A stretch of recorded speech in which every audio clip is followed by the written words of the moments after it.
Je suis le premier, le dernier et le vivant. Je tiens les clés. Apocalypse 1,18.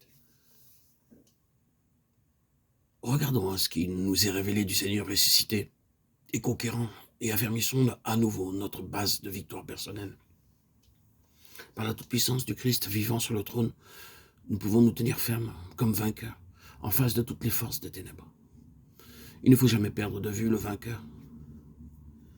Ne permettez jamais à l'ennemi de vous faire perdre conscience de la personne du vainqueur. Lisez Éphésiens 18-19.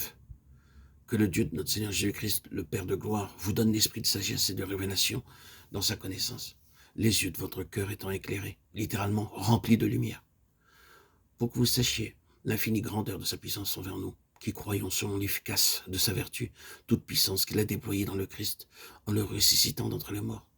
Et il l'a fait asseoir à sa droite dans les lieux célestes, au-dessus de toute principauté, autorité, puissance et domination, et de tout nom qui se nomme. Il a assujetti toute chose sous ses pieds et l'a donné pour être chef, tête de l'Église, qui est son corps, la plénitude de celui qui remplit tout en tous. Nous avons ici une révélation du Christ ressuscité. Dieu le ressuscita des morts et l'enleva à travers la sphère de la puissance de l'air, à cette position au-dessus de toute principauté et puissance. Le fit asseoir à sa droite, toute chose sous ses pieds, lui donnant toute autorité dans les cieux et sur la terre. Il est au-dessus de toute principauté, domination, puissance. Il est l'absolu, le parfait vainqueur. Dans le chapitre suivant, l'apôtre descend de cette merveilleuse vision du conquérant que seul le Saint-Esprit peut révéler à une âme, à la sphère terrestre. Et il décrit l'éclat et l'état de la race humaine et l'œuvre accomplie dans le croyant pour l'unir avec le Seigneur ressuscité. Il nous a vivifiés, vous qui étiez morts dans vos fautes et dans vos péchés, dans lesquels vous avez vécu autrefois selon le train de ce monde, selon le prince de la puissance de l'air, l'esprit qui agit maintenant dans les enfants de rébellion. Il est par conséquent très clairement démontré que toute âme qui est morte dans ses fautes et ses péchés marche selon le prince de l'air et que ce prince possède toute âme irrégénérée, étant l'esprit qui agit maintenant dans les enfants de rébellion. Si nous acceptons la parole de Dieu comme nous révélons le point de vue divin en toutes choses, nous sommes obligés de reconnaître que chaque âme irrégénérée est sous la domination, l'empire et la puissance du prince des ténèbres. Ce point de vue divin n'est nullement modifié par l'éducation ou la position sociale de ces âmes. Si vous ne regardez pas les hommes irrégénérés comme perdus, vous ne pourrez pas être des instruments utiles pour leur statut. Vous ne vous en inquiéterez pas beaucoup et vous ferez même l'œuvre du prince de l'air en christianisant l'extérieur de ces âmes, ce qui les empêchera de voir la réalité de leur état.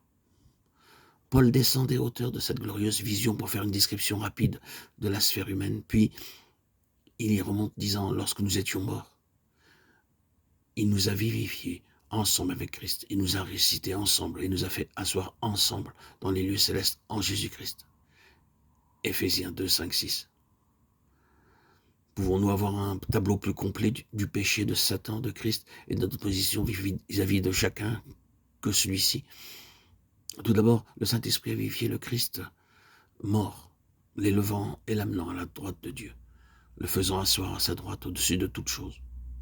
Puis descendant dans la pauvre âme morte dans ses péchés, sous la domination de Satan, et lui disant, parce que Christ est mort pour toi, et que tu es morte avec lui, tu es vivifié avec Christ, et élevé dans une vie nouvelle en lui.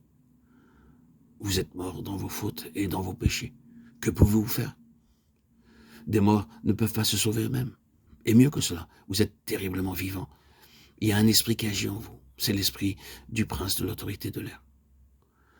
Vous êtes non seulement mort à Dieu, mais hélas, vous êtes actif. Et cette activité provient d'un esprit satanique qui combat contre Dieu.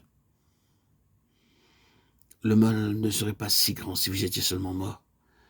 Mais vous vivez selon le train de ce monde, qui est sous la domination des esprits malins, c'est-à-dire du prince de l'air. Vous ne pouvez pas vous sauver vous-même. C'est alors que le Saint-Esprit vient à vous et vous révèle que Christ est mort pour vous, qu'il a pris votre place sur la croix, afin que par sa mort, il détruisit l'empire de la mort sur vous. Hébreux 2, 14. Croire au sacrifice expiatoire du Fils de Dieu à sa mort pour nous, c'est naître en nouveauté de vie. C'est avoir la vie éternelle. Par la puissance du Saint-Esprit en nous, nous sommes vivifiés à mesure que nous acceptons sa mort pour nous et notre mort en lui. Comme Christ a été ressuscité des morts en nouveauté de vie, nous de même, joints à lui en esprit, nous pouvons être assis dans les lieux célestes, dans cette position de victoire sur le péché et sur Satan.